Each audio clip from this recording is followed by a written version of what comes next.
The views expressed on the Warren and Bradley Show are not necessarily those held by the hosts, Warren and Bradley, nor those of the proprietors of the website, warrenandbradley.com.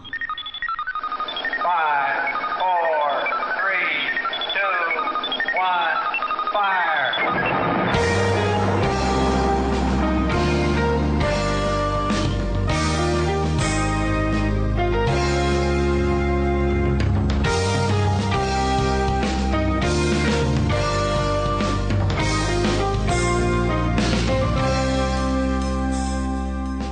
Let's make some magic. It's magic time, Warren. Okay, good. So, anything interesting happened to you this week? Anything to report? Oh my god. All the things that happened to me this week. Full schedule, huh? Yeah. I'm really drawing a blank on anything this week happening. Do you do anything ever? Is that... Do I ever do anything? Yeah. No, not really. I try to keep my schedule as open as possible so I can be by myself and wallow in my misery. I do have this problem where if I'm asked what I did the previous week or even what I've done earlier in a day, I have it just escapes me completely. And then I have to think about it for a while, and then if somebody reminds me, I'll be able, of course, remember what happened earlier in the day. But otherwise, I'm just kind of like, I don't know how I got here. I think when I had a girlfriend, which has been a very long time, I would make a point to remember things. Oh, this little anecdote, this little experience, and then I would keep a catalog of that for when I saw the significant other. I could report back, because they always want to know, like, what did you do today? What happened this week? For some reason, I don't know. No, that's true. That's true, because you see your girlfriend, and then she's like, how was your day? Mm-hmm. And you have to have something to say, because they expect it. And I always, I struggle with it, because they ask that, and then I go, oh, and I go back, and it's just like there's images of people, but it's all, the days are all the same, and they all blend together, and I'm like, ugh, I don't know. And then maybe later in the day, I'll be reminded of something and be like, oh, this happened, you know. Mm-hmm. One of my coworkers was shot or something, because it just will completely escape me, and she'll be like, why didn't you say that? And I was like, I don't know. It happened, and I just forgot about it. Well, there's always how was work? Yeah. And I don't know, I went there. Went there, did the thing. I was just waiting for it to end. It was like a prison sentence, you know. I was watching the clock the entire time. It wasn't like I was writing a journal about my experience, because it was pretty unpleasant. And I was just trying to avoid obnoxious people. I was trying to make sure I looked like I was busy. If I lived a more exciting or interesting life, I probably would remember things better. But I probably want to reserve that memory space for something that's interesting rather than just my experiences. Usually it's nothing that I've actually done, because I don't really ever do anything interesting. It's just some random weirdo has interacted with me and disturbed me in some way. I had a homeless guy, I think it was just a couple days ago. I was walking down the street. I think I was on the way to have some bagels, actually. Yeah. Which... something you do. Something I do. And there was a homeless guy I noticed maybe half a block away, and even from half a block away I could see that he had shat himself. Oh, yeah. And it was it almost looked like somebody had taken a paintbrush and just painted a brown streak originating right around where the asshole would be located, and then... poor special effects. Poor special effects, and then just sort of perfectly cascading down the leg, and it had sort of dried and crusted on there. And he was randomly approaching these poor, older, yuppie women. And they'd be and just sort of turn away and walk off. I feel like that people that have interactions with the homeless a lot don't try to interact with them. I know that, people that don't ever get downtown, don't ever see homeless people, and some homeless person scurries across the street, screaming about conspiracies or whatever, they are like, oh, they're concerned, and then they're like, oh, am I going to have to interact with this person? Right.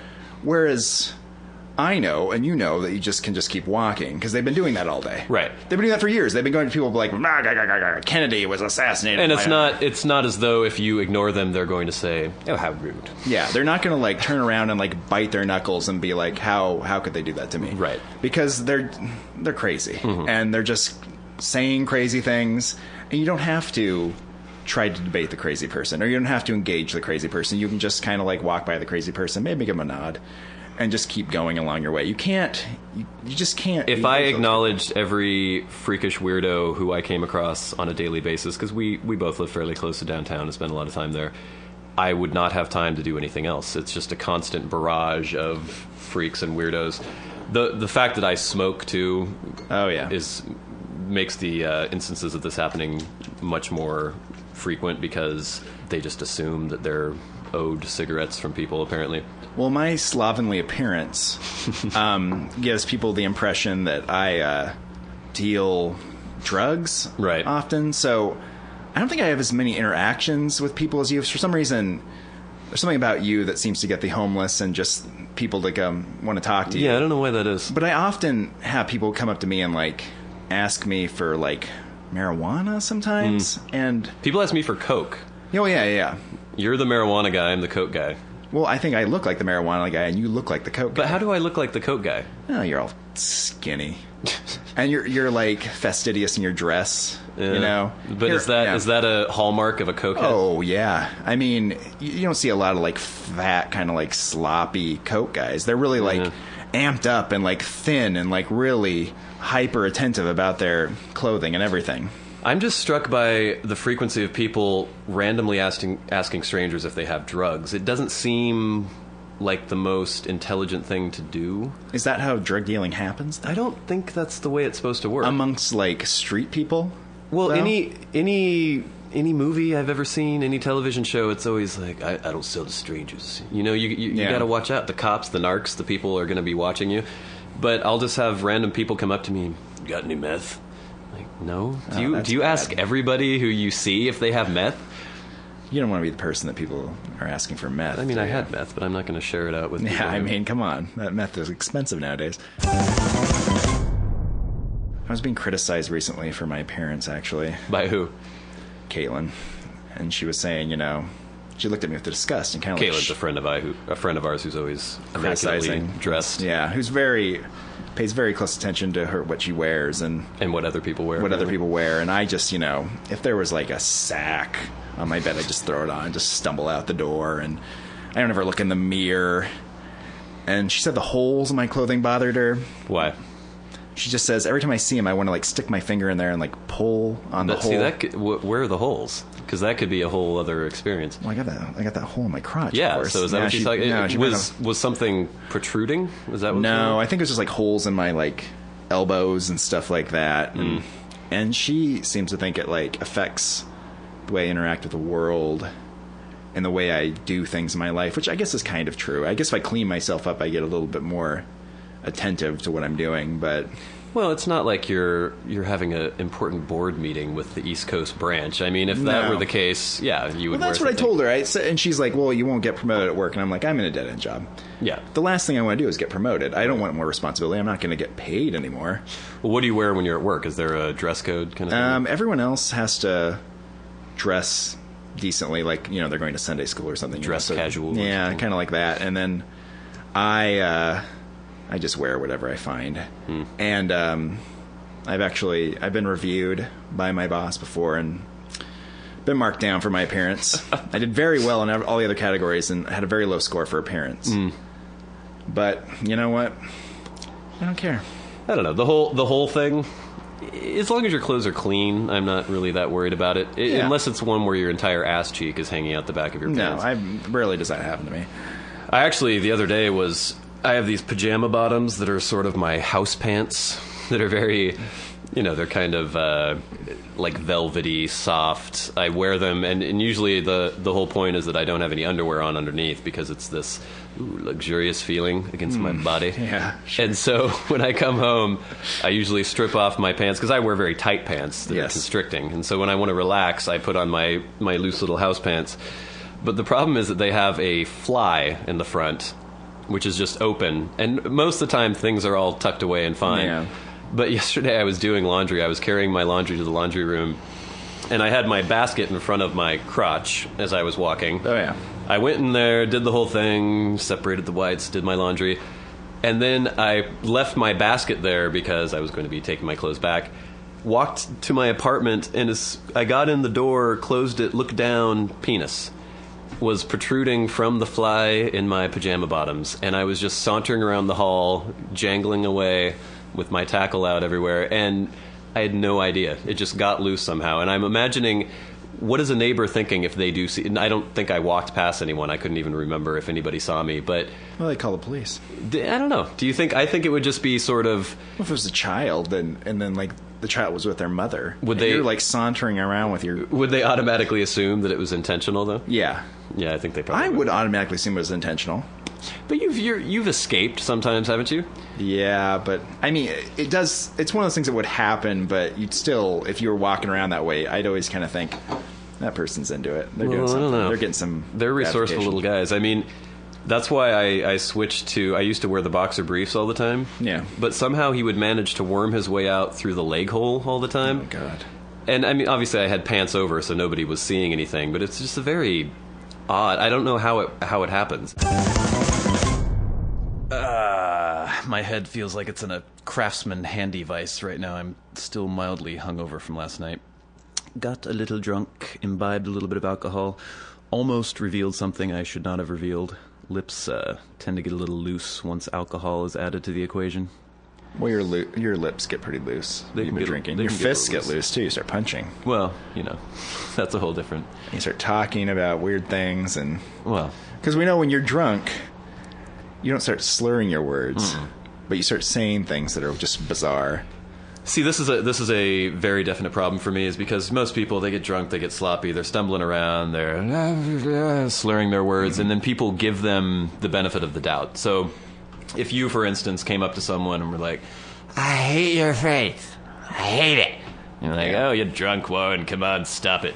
But me, I would go up to someone and say, "I hate your face." Then you'd say something like, "I want to bludgeon a woman to death with my erect penis." Yes. Just something you say often. Well, no. I don't say I want to. I ask whether or not people think it's possible to bludgeon someone to death with an erect penis. And it doesn't have to be a woman either. You added that in. You're making me sound worse than I actually am. So you're just curious if it's possible. Well, this is the eternal debate, and this is something that I think people will be debating forever, because in this day and age, with laws being what they are, nobody's actually going to follow this experiment through to its logical conclusion. Society we live in. Come on, isn't knowledge, in my opinion? I just think if you have a large enough penis, if it is erect enough, if you hold someone down and strike them on the temple repeatedly with this erect penis, that's right. It has to be the temple, obviously. It's too blunt. The force is too blunt. You have to penetrate. Well, haven't you ever heard of blunt force trauma? Yeah, but you're going to need something a little bit more forceful than that. And you're not going to fracture someone's skull with a penis. You don't necessarily. You could just cause some sort of hematoma or something. Maybe a burst blood vessel. Eventually, a clot forms, goes to the brain. Oh, this is like a long-term thing, possibly. The whole point of this is that I want to read a police report or a coroner's report that says cause of death, blunt force trauma with erect penis. That's the whole point of this. You want to read this coroner's report? I just think it would be the absolute most degrading way to be killed. So if there's some gangster, and I don't know, someone turns stooly on him, and instead of doing the whole concrete galoshes or feeding him to the fishes and all that stuff, because that's pretty bad, Well, you get Big Tony. Big horse cock Tony, and you send him over, you hold him down, and you beat him. It would take a long time, and there probably have to be breaks. I mean, because what I kind of wonder is the head going to go first, or is the penis going to go out first? Because the penis might actually suffer more damage than the head. Because the head is made of bone. You got a skull in there. The penis is a bone. It's not a bone. Although I think whales have a bone in their penis. Most mammals do. Yeah. It's called the perineum or something like that, or the perineum. I can't remember. It's be painful to break that, I imagine. Broke my penis bone. But no, I think I'm not a scientist. I don't know. No, come on. Well, not technically. I don't have the certifications that some people have. I just think it's something that should be debated and explored. Whenever I bring it up, people just shut me down immediately. They're not even open to the possibility that this is possible. The possibility that this is possible. Yeah. And you're not either. You don't. Not really. Okay. No. I think it's unnecessary. I mean, if you're going to bludgeon someone to death, just bludgeon to death with a dildo or something. If You wanna see, do a that. dildo, that's... Why would you bludgeon them with a dildo when you could do it with a penis? That's a great question. Because it's the same density, basically, usually. Yeah, but you're not going to damage the dildo. I mean, you're going to damage the dildo, but you're not going to. I don't want to damage it. What if you wrap the penis in some sort of sheath, like a studded penis sheath? Studded? Studded. Like with tacks coming out of it or nails coming out? Not something that would actually penetrate the skull. I'm talking more of I don't know, maybe a leather sort of harness that has... It's so S&M and creepy now. You're making a leather harness for your penis and you're whacking people with it? I want to do this. I'm just saying I would like to see a CSI where they find a dead body and there's this perfect mushroom imprint on the side of their head. And David Caruso looks at the camera. Well, I don't know if he ever looks. I've never actually seen the show. He takes off his sunglasses when he's thinking about things. And he goes, looks like he was bludgeoned to death with an erect penis. That show would be over quick because the next segment he'd get a call from me.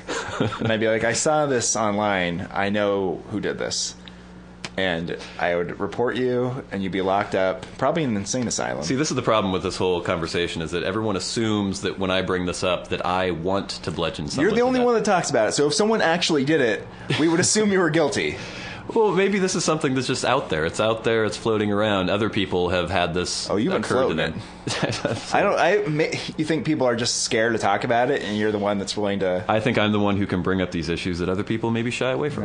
I don't know if it's that much of an issue. I think it is. Did you hear about the homeless man recently who... This isn't funny, I guess, but it is. Who constructed his own guillotine... Oh, yes. And severed his own arm. And then... and then wandered into some health clinic. What are you going to do here? It was like a cardiologist's practice or something. Or was it? Okay, so something it wasn't random an like that. emergency room. And it was around Halloween. So I think the people in the reception area were like, wow, that is a Great costume. realistic looking That is costume. amazing. Then they're like, no, he's just a crazy man. Did he have a tourniquet on? Because you'd think he would have bled out before he got that far. You know what? People are already speculating about this lately. I don't really know the specifics. Did they reattach the arm? I think they tried. Because I heard the cops, they went to the homeless camp and found the guillotine and the arm. But it was much later. Yeah, it was the next day, I think. And I think when you reattach things, I mean, we romanticize it in our mind, like you're going to you just reattach it and you're fine. It's mostly just a club hanging from your shoulder. Yeah, you kind of got basically. a weird club thing. You kind of you're not working very well. But that's the kind of thing, are doctors going to be working overtime, really putting the effort in for a guy who cut his own arm off anyway, purposely? You can't. You just have to give everybody as much care as possible at all times. But what if he didn't want the arm? He cut it off. He didn't like it anymore. He didn't want it. Well, this brings us back to sexual reassignment surgery. No, that's true. This is a controversial subject, and I'm going to dive right into it. If this man did not build the guillotine, and he just went into his physician and was like, I feel like an amputee. I feel like an amputee trapped in a man who has both arms. Mm-hmm. The doctor would be like, get out of here, or you're going to go see a shrink now. If you go in there and say, I've got this penis, I feel like a woman trapped in here, they'll take it right off. Do they have a little penis guillotine for that? I wouldn't want to do that surgery. Can you imagine? I would feel, a little uncomfortable. A perfectly about that. Healthy penis and just cut it right off. Yeah, it seems kind of that's against really God. tricky. Are there? I'm assuming doctors specialize in that surgery. It's not like you're going to go to your general practitioner and let's lop that right off there. That would be outside their scope of practice. Yeah, I think if think your so. GP just started cutting your junk off, but they kind of fold it in. They make a little. So I've heard. A little vagina thing.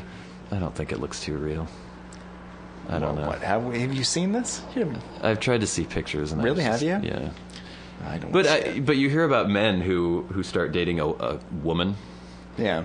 And then later find out that they had gone through sexual reassignment surgery. I think you would know, wouldn't you? You'd think so. When there's this leathery sheath, and then you're always having to, I'm sure lots of lubrication is needed because there's the plumbing isn't working down there. Yeah. All right. If you fell in love with a woman and you were committed to her, she's the greatest woman ever, you get married, a couple years in, you're going through some of the old files in the back of the house. You come across some pictures of this guy. You're like, who's this guy? Yeah. Who's this guy? And she's like, well, that's me.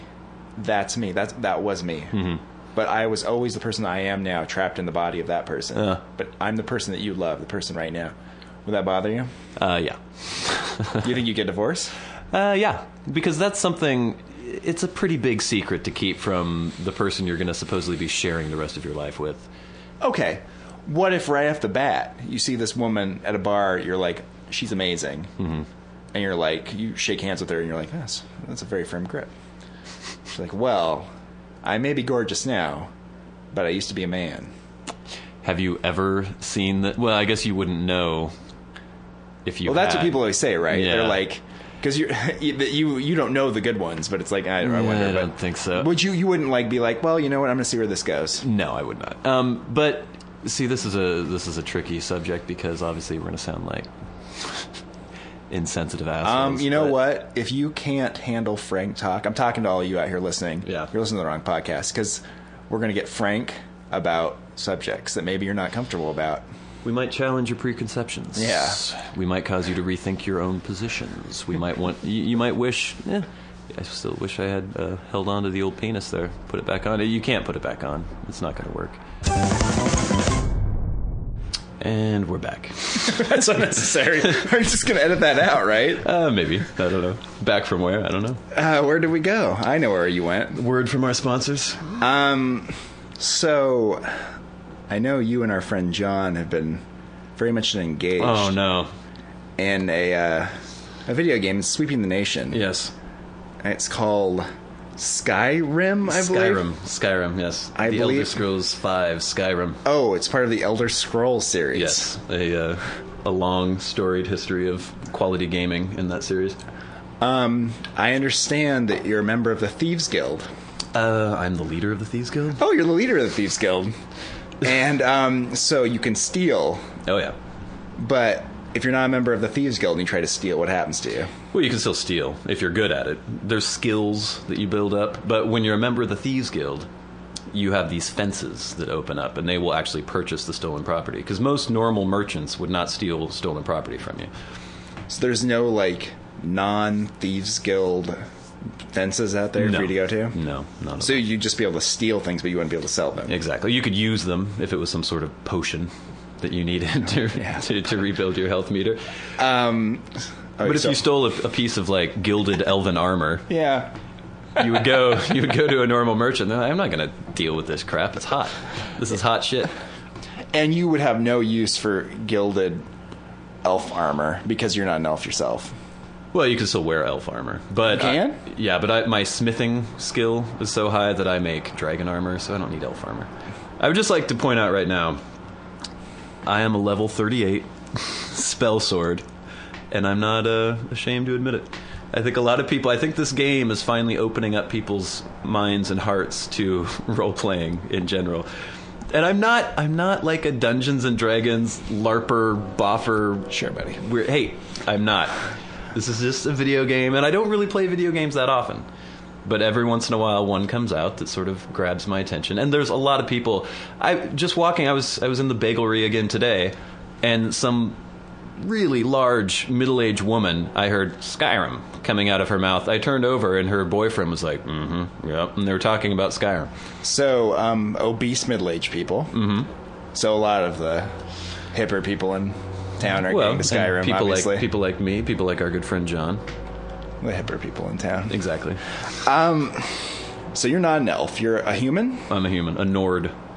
You're a Nord. Mm-hmm. So are there wizards? Oh, yeah. Can you be a wizard? Oh, yeah. You can be whatever you want. You can...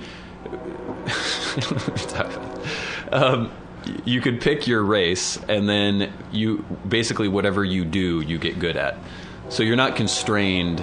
Certain races might be more predisposed to be a mage, but you're not X'd out of that profession if that's what you want to be. What are the different races? I mean, you could be an elf or a human. Mm-hmm. What are the other things you can be? Well, there's different kinds of elves, different kinds of humans. There's just variations on elves and humans. Well, there's also orcs.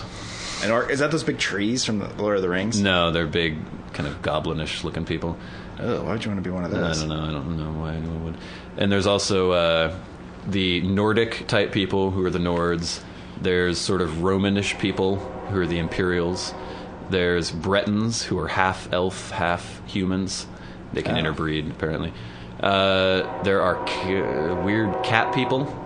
Oh. Lizard people. Oh, no. Different kinds of elves. There's dark elves, high elves, wood elves. I think that's everything. Yeah. No, the train is going by right now. I don't know if anyone can hear this. As we said before in a previous podcast, I live on the wrong side of the tracks, sort of in Skid Row. Yeah. What's going on out there? Yeah, the train. You know, we have this controversial coal train here in town. Yeah, that's an exciting subject. How do you feel about the coal train, Brad? You know, since I live a block away from the train tracks, normally I... Oh, fucking hell. Jesus Christ. Okay, getting back to elves, wizards, now that the frickin' train has gone by. You love elves and wizards. In the proper context. I never like them.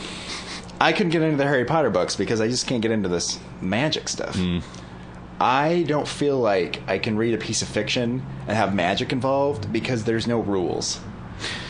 Well, the rules always change. A good writer would create a world that has rules and that those rules have to be followed. Well, it seems like there's always like, here's a rule, and then it's like, not this time. I have a special, ring that I like wear that gets past this rule, and I'm like, this is boring.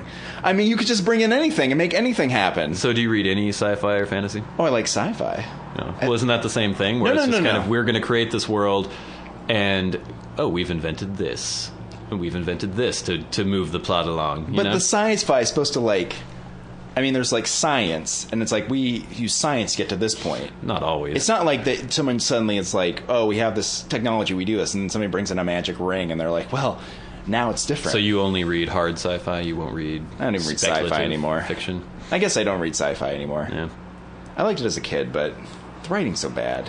Well, there's good authors. The science stuff is fun, but just like the dialogue's always terrible. The relationships between men and women are always weird. Like, sci-fi authors, like, are the kind of guys that have never had a girlfriend. Exactly. It's because, they're into sci-fi. They're into sci-fi. They write these sci-fi books, and there's, like, they have no idea how, like, a woman and a man would talk to each other, what they would do together. Yeah. So you end up in this weird situation where it's, like, everyone kind of, like, is acting like a robot even when they're a human, and I don't know.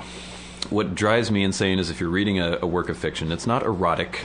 It's not supposed to be. Yeah. But they'll go ahead and describe the sex scene. Oh, yeah. I remember, like, reading a Tom Clancy novel as a kid. It may have been, like, Patriot Games or something.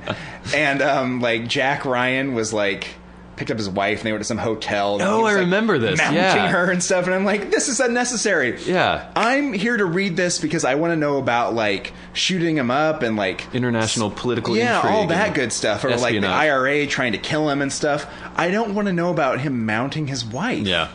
It's just not interesting to me. And there's always the lines of, like, give it to me. Oh, yeah. Yeah. And then this isn't a pornographic novel. But people like that stuff. Oh, this is the thing. Like, I was reading the girl with the dragon tattoo. Oh, yeah. And whatever the other books are called, I can't remember. The girl who played with fire. The girl who played with fire. I read that one. I haven't read the last one yet. But there's a lot of, like, rape and S&M and just a lot of, like, dirty stuff in there. And it's weird because you read it and you're like, you know who read this? My mom. People's grandmothers. They're all reading this stuff. Yeah. And they're so into it. They think it's so great. And it's like, well, but I think this stuff is dirty. I think that's the thing, is that it's something that has broad commercial appeal, and now it's, like, okay for them to read that. They wouldn't go out and get a porn magazine. They wouldn't go get an erotic novel, but since this has been labeled as mainstream, everyone's reading it. Then they can go ahead and allow themselves to be titillated. Everyone's reading it, but at the same time, I'm sitting there reading it, going like, "Oh my god, yeah, what is going on?" Well, it's like if you're a kid and your mom takes you to a movie and you don't really know the content, and suddenly there's some disturbing sex scene, and you're sitting next to your mom. It's really disturbing. Oh, it's awful, isn't it? Yeah. That's how. So often. My mom loves to do the thing, though. If I'm ever over at her house and she's watching something, she still feels the need to go... Yeah. She does the tongue clicking. Uh-huh. It's like, I'm a man. You know, maybe it's not comfortable seeing this when you're in the room, but... You are in your 30s now. Yeah, you don't need to... I know, it's fine. Like, someone will swear at you. Or a boob. Yeah. A boob gets loose, and she's like... Yeah. It's fine. Because you're still like a child, you need to know that. And I know like that if I weren't here, she would not be tisking to herself. She'd just be like really into it, you know what I mean? But the whole we're talking about the dialogue in the novels, like, you man, just like, yeah. Have you ever once in your life, while having sex, said anything like anyone ever says in these movies or books? No, because you would laugh if you did that. Okay, if a girl, I don't know how graphic we want to get here, but let's push the line. If a girl was like, give it to me, give it to me. I would stop and say, shut up. Could you please be quiet now? That's right. I'm trying to have sex. You know, this takes some concentration. This takes a little bit of effort on my part. You're distracting me, and it's annoying, so please be quiet. Well, it's just unnecessary. It's ridiculous. And I think the only reason people do that is because they have seen a movie or read a book, and they think that's what they're supposed to do. That's something that was created by movies and books, and then it's life imitating art. Exactly. Instead of the other way around. Or it's the classic the girl who's just sounds a little too excited by what's going on, and you start getting a bit suspicious.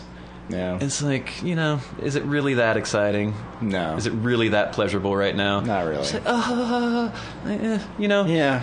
I'm enjoying myself, but I don't have to let everyone else know. No, it's just the two of us. It's unnecessary. You don't have to make a big production out of it. Yeah. Come on. Oh, what a fun time. I mean, you like to know that they're at least mildly amused by what's happening, but... Or just not completely hating disgusted and just like... Yeah. When they have sort of the curled lip and they're... Just marking time. Yeah. That's it. Have you ever have a girl, like, look at the clock?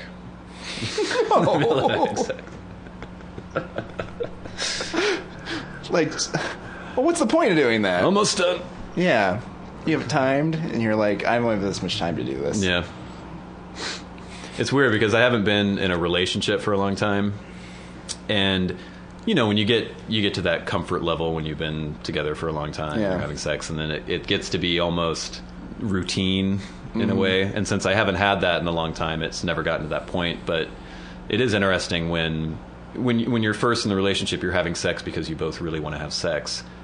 And then, I mean, I still always want to have sex when I'm in the relationship, but then you can sort of tell when the girl's just like, whatever, it's fine. It's like, that's a good time. I don't hate it, and if you want to do it, you can go ahead and do it. Well, that's my feeling about it too, right? I mean, it's like, it's not awful, is it, for you? Just put up with it. Yeah. Next time on the Ward and Bradley Show. Well, you don't necessarily know that anyone's selecting your sperm unless they call you. We need more. It's going like hotcakes.